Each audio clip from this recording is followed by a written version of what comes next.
बिस्मिल्लाहिर्रहमानिर्रहीम। अस्सलामुअलैकुम। एक हजरत सुल्तान निजामुद्दीन कदसरा के जमाने में एक हिंदू जोगी था। इसने ये मशक की हुई थी कि हर किस्म के मरीज पर सिर्फ अपनी नजर डालकर मर्ज को सलब और जज़ब कर लेता था। एक मर्तबा हजरत पर एक बीमारी का दौरा पड़ा जिसमें आप बेहोश हो गए। होश आने पर खुदाम ने अर्ज किया कि हजरत अगर इजाजत हो तो फलां जोगी के पास जो मर्ज फकत देकर ही सलब कर लेता है आपका पलंग ले चले।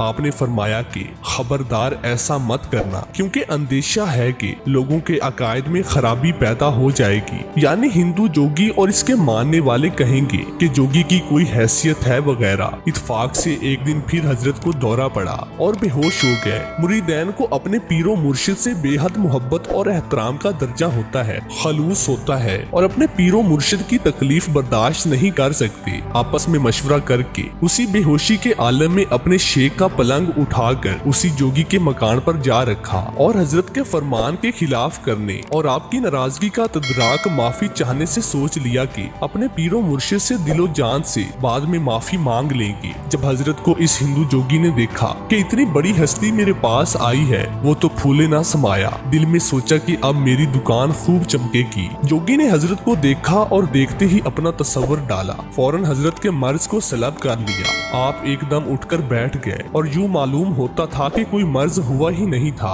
हजरत ने देखा कि इस जोगी का मकान है। आप समझ गए कि ये लोग मोहब्बत की वजह से मेरी तकलीफ बर्दाश्त नहीं कर सकी, इसलिए अजारा शफकत किसी को कुछ नहीं कहा, बल्कि इस जोगी की तरफ मतवज्जे हुए और दरियाफ्त फरमाया कि ये बतलाओ कि ये तासीर जो तुम्हारे अंदर है ये क्या है और किस अमल की बदौलत है। इसने दस्त बस्ता हाथ जोड़कर अर्ज किया कि मेरे पास सिर्फ एक चीज है और वो मेरे गुरु यानी कि उस्ताद ने मुझको तालीम दी है, और वो ये कि इसने कहा कि हमेशा नफ्स के खिलाफ करना, मतलब कि नफ्स का चाहा हरगिज ना करना। बस मेरे पास सिर्फ यही अमल है। इसी की बदौलत ये तसरफो तागीरो तबद्दल करता हूँ और मर्ज को फौरन सलब कर लेता हूँ। ये सुनकर खुदा के वली ने उससे दरियाफ्त फरमाया कि अच्छा ये बताओ कि तुम्हारा नफ्स मुसलमान होने को चाहता है। अर्ज किया कि हरगिज नहीं। हजरत शेख ने फरमाया कि फिर अपने गुरु की तालीम पर कहाँ अमल रहा। इधर तो हजरत ने ये फरमाया और साथ साथ अपनी बातनी तवज्जो भी फरमाई। नतीजा ये हुआ कि इस हिंदू जोगी ने एकदम कलमा तैयबा पढ़ा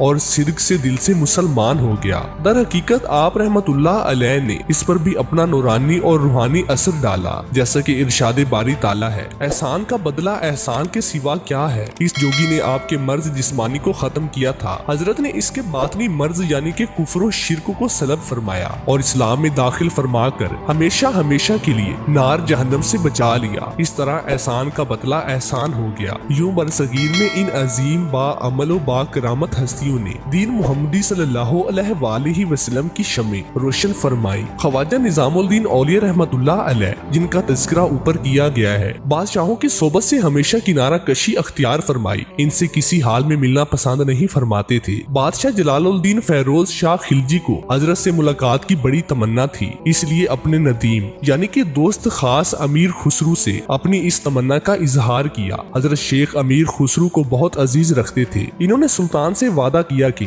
इजाजत के बगैर इनकी खिदमत में आपको ले जाएंगे। बादशाह खुश था कि इस तरह इनकी तमन्ना पूरी हो जाएगी। अमीर खुसरू ने बादशाह से वादा करने को तो कर लिया, लेकिन इनके दिल में एक ख्याल पैदा हुआ कि कहीं इनके मुर्शिद को ये नागवार ना हो। इसलिए इन्होंने अपने मुर्शिद की खिदमत में अर्ज किया कि आपकी खिदमत में बादशाह आना चाहते हैं। हजरत उसी वक्त दिल्ली छोड़कर अपने पीरो मुर्शिद ख्वाजा फरीदुद्दीन गंज शक्कर के मिजार की जियारत के लिए अजूदहान पाक पतन रवाना हुए। बादशाह को जब ये खबर मिली तो अमीर खुसरू से बाज प्रस की कि हजरत के पास मेरी हाजिरी का राज क्यों फाश किया। अमीर खुसरू ने अर्ज किया, बादशाह सलामत, अगर आप रंजीदा होते हैं तो ज्यादा से ज्यादा मेरी जान का खतरा है, लेकिन मेरे मुर्शिद आजरदा और नाराज होते हैं तो मेरे ईमान का खतरा था। क्या खूब जवाब था। बादशाह को ये जवाब बहुत पसंद आया।